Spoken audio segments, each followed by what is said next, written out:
Chers amis, bonjour. Nous sommes le mercredi 14 juillet 2021. Il est 9h30. Quelques news de l'Arménie, de l'Artsakh et de la diaspora arménienne. Tout d'abord, diaspora arménienne, Turquie, arménien de Turquie. Je vous avais dit donc que je vous donnerai des nouvelles donc de la suite de l'interpellation de trois Turcs qui avaient dansé sur la façade de l'église arménienne de Kadikoy, l'église Sulptakavor, qui ont dansé, qui ont une profanation d'un lieu de culte avec de la musique très forte qui a été filmée. Ils avaient été arrêtés par les autorités d'Istanbul, de la police. Communiqué donc officiel des Turcs du gouverneur donc de la région condamnant fermement les actes contre les cultes, donc que ce soit des églises, des synagogues ou des mosquées.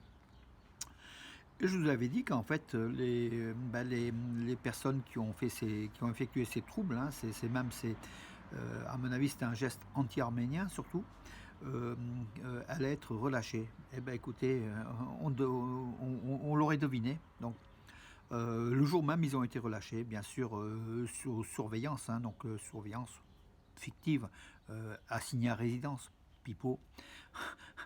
C'est un terme vulgaire, mais si vous voulez, c'est quand même incroyable cette vulgarité de la justice turque, donc c'était à prévoir. Donc ces personnes ont été libérées tout simplement. Donc voilà, donc la Turquie, en Turquie, on peut tout faire contre les Arméniens et être libéré le lendemain. Donc on craint pour nos amis arméniens qui résident encore en Turquie, à Istanbul, et puis les 2 à 3 millions d'Arméniens qui sont en Anatolie, et puis dans d'autres parties de l'Arménie, l'Arménie occidentale, sous occupation turque. Voilà donc ce qu'il en est donc de cette mascarade turque. Israël, donc le génocide arménien, donc le nouveau livre d'Israël Charny, donc le spécialiste Israël Charny, révèle la pression d'Ankara sur Israël à propos du génocide arménien. Donc le livre s'intitule La réponse ratée d'Israël au génocide arménien, déni, tromperie de l'État, vérité contre la politisation de l'histoire. Voilà, donc en fait, Israël Charny qui appelle donc Israël à reconnaître le génocide, mais en même temps, il démonte tous les rouages de cet État d'Israël, qui est un peu complice, qui est complice de la Turquie, qui est sous pression de la Turquie, sous menace de la Turquie, mais aussi une duplicité avec la Turquie. Donc voilà, une condamnation de l'État d'Israël, qui a pas reconnu le génocide jusqu'à présent, et qui obéit un petit peu au dictat d'Ankara, suite à d'autres accords. Donc voilà, les Arméniens font les frais de ces relations turco-israéliennes. Donc voilà, Ankara agit sur Tel Aviv ou Jérusalem, au choix. Voilà, merci à Israël Charny, donc ce professeur qui a de l'éthique, de dénoncer cela en tant que juif. Il dénonce cet État d'Israël qui n'a toujours pas reconnu les génocides, qui appelle aussi à la reconnaissance. Peut-être que pourrions-nous espérer donc un changement, mais bon, dans les médias, c'est pas le cas. Donc Arman Tatoyan, monsieur droit humain en Arménie, dénonce la position de la population arménienne frontalière, des villages frontaliers, qui ont le droit de vie, d'une vie tranquille, et il dit que donc leur vie est en permanence perturbée par la menace azérie qui est pas loin, par la frontière, par des routes où aussi on trouve des fois des drapeaux azéris ou des soldats proches de la route nationale, par exemple entre Goris et Kapan, dans le Sunnique. Donc il dénonce cet état de fait et il pense que donc la liberté de ses habitants des régions frontalières est largement entamée. Donc il appelle l'opinion internationale, l'Europe, mais bon, vous savez, il peut appeler 50 fois, donc l'Europe n'a jusqu'à présent pas réagi.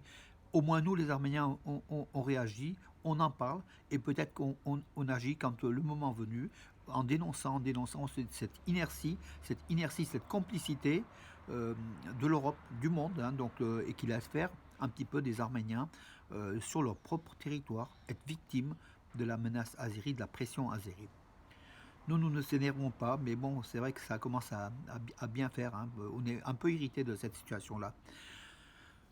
Dans les bonnes nouvelles, bien sûr, il y a aussi des bonnes nouvelles, vous savez, mes amis. Donc, en fait, une méga station solaire de 200 mégawatts va être construite donc dans la région d'Arakatzon, entre Tallinn et Dashtachen. Donc une superbe centrale hein, donc, qui va dans les mois qui viennent. Hein. Donc c'est financé par 80% par une société qui s'appelle Masdar et 15% par le gouvernement arménien.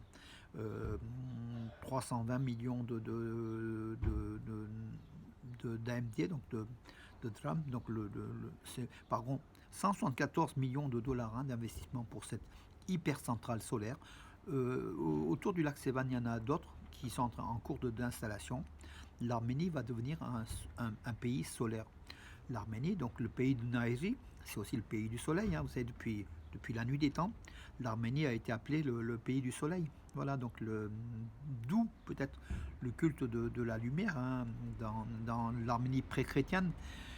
Voilà, donc l'Arménie va retrouver une énergie douce, donc peut-être pour compléter la centrale nucléaire qui est en fin de vie hein, dans quelques années. Un livre a été publié, donc je passe un petit peu, donc je mélange tous les genres, hein, puisqu'il s'agit de l'Arménie. Hein.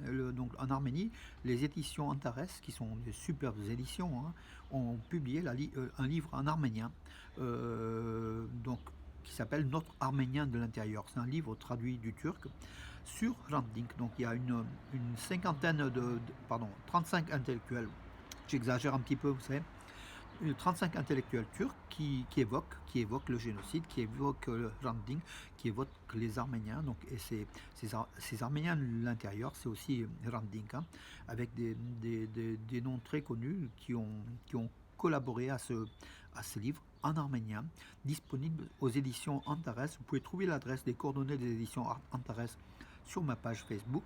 Je l'ai aussi placé sur Arménews, Nouvelle d'Arménie Magazine. Bon, encore du coq à l'âne, hein, donc l'équipe de basket féminine des moins de 20 ans, hier, a concédé, donc pour l'Europe, un championnat d'Europe groupe D, a concédé une sévère défaite à Yerevan contre la Suisse, 88-51. Voilà, donc le prochain match contre l'Ukraine. Voilà, ça sera aussi difficile. Toujours en sport, Varastat Aroyan est arrivé à Cadix, il s'est entraîné, donc voilà, il va prendre part au championnat d'Espagne hein, donc cette saison. Varastat Aroyan, le défenseur de l'équipe d'Arménie, le capitaine de l'équipe d'Arménie aussi. C'est le deuxième Arménien qui jouera en championnat d'Espagne. Le deuxième après Aras Osbilis qui avait joué à Raya Valentia, à Madrid. Voilà, tout simplement, c'est plus simple de le dire. Raya Valenciano, je crois, c'était le. Et puis un autre Arménien de Russie qui a joué, mais lui, il ne compte pas en tant que citoyen arménien. Donc c'est le deuxième citoyen arménien, Valastat Aroyan, a évolué dans le championnat d'Espagne. Voilà, donc Arsen Avakov, donc le premier ministre le ministre de l'Intérieur d'Ukraine, a donné sa démission. Donc il est d'origine arménienne, hein, Arsen Avakov. Il a donné sa démission. On attend que le Parlement ukrainien valide son choix.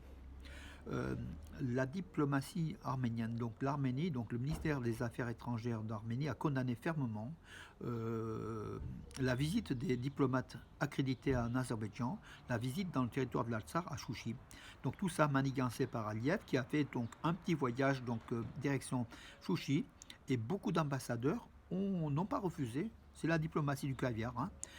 Dedans, il y a aussi l'ambassadeur de Grèce. C'est gênant, des pays amis de l'Arménie et proches de l'Arménie qui ont fait aussi le pas d'aller sur ce territoire occupé de l'Artsakh. Ça pose quand même quelques problèmes. Stepan Akert, ministère des Affaires étrangères, a aussi condamné cette visite à Chouchi. Aliyev veut un peu légaliser ces territoires comme étant des territoires azéris, alors que c'est un territoire arménien, on le sait depuis la nuit des temps. Entre-temps, donc, il y a aussi le Pachazadze, le moufti, le leader des musulmans du Caucase, hein, qui est un azéri. Attendez, son prénom c'est, je vais vous le dire en entier, Allah Shoukur Pachazadeh. Il a affirmé que l'église Subkhazantchetsos de Chouchi est une église, comment dirais-je, non arménienne. Elle appartient au Oudik, donc voilà, donc du coup, ils essayent encore une fois d'azériser ce lieu de culte. Echmiadzin a réagi par des arguments très forts, auquel l'Azerbaïdjan n'a pas de réponse, mais l'Azerbaïdjan continuera de toute façon à azériser les lieux de culte parce que l'Azerbaïdjan cherche une histoire, n'a pas d'histoire en fait sur ces terres-là, n'a pas d'histoire même en Azerbaïdjan. L'Azerbaïdjan, le terme est né par les Britanniques en 1918. Voilà. Ils essayent de récupérer la culture arménienne, de dire qu'elle est oudique, tout ça, pour essayer de dire qu'elle fait partie de l'Azerbaïdjan. L'Azerbaïdjan, qui a d'après le journal, le quotidien arménien République d'Arménie, qui a un peu modéré sa pression donc, par rapport sur l'Arménie, par rapport à l'Europe, pour avoir justement des aides financières pour la reconstruction des zones occupées de l'Artsakh. Donc Bakou mettrait de l'eau dans son vin d'après le République d'Arménie. Nicole Pachinian, le Premier ministre arménien par intérim, a eu un entretien téléphonique avec Anthony Blinken, Anthony Blinken, qui est le secrétaire d'État américain, une personnalité très importante, qui a une nouvelle fois félicité bien sûr l'Arménie pour ses élections législatives anticipées, mais qui a aussi dit que les États-Unis vont, davantage s'investir derrière l'Arménie. Voilà. Je crois qu'il y a un plan aussi de financement des États-Unis. Donc Washington va s'occuper un peu plus de l'Arménie que de l'époque Trump. Voilà, tout simplement parce que le nouveau président américain qui a reconnu le génocide, Joe Biden, est quand même proche des causes, proche de l'esprit, proche des Arméniens qui ont une cause défendable, à défendre. La nuit du 13 juillet, en Artsakh, pas loin de Chouchi, donc des soldats azéris ont tiré des coups de feu en l'air pour s'amuser ou pour impressionner les Arméniens. Mais les soldats arméniens ont répliqué, ils ont fait pareil. Et ils ont fait taire les coups de feu azéris. Voilà un petit incident qui dénote un petit peu la situation, tension larvée. Heureusement que l'armée de l'Artsakh existe. Heureusement qu'on a encore quelques milliers de soldats, sur place. Voilà. Et on ne demande, comme le président Araïk Harutyan, qu'à renforcer cette armée. Parce que de toute façon, sans armée, la région est très très difficile à gérer. Bien sûr, il y a les forces de sécurité russes qui sont là. Mais en même temps, la République de l'Artsakh doit garder son autonomie par son armée propre. Voilà.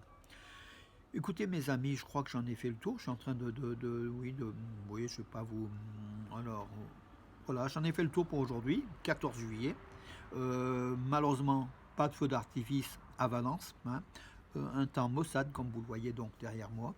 Le bonheur, le soleil est dans nos cœurs. Nous sommes un peuple du soleil. Aimons-nous, soutenons l'Arménie, soutenons l'Artsakh. Nous allons vivre encore des millénaires et des millénaires. Nous venons du fin fond des âges, bien avant tous les peuples barbares qui sont arrivés sur nos territoires et qui partirent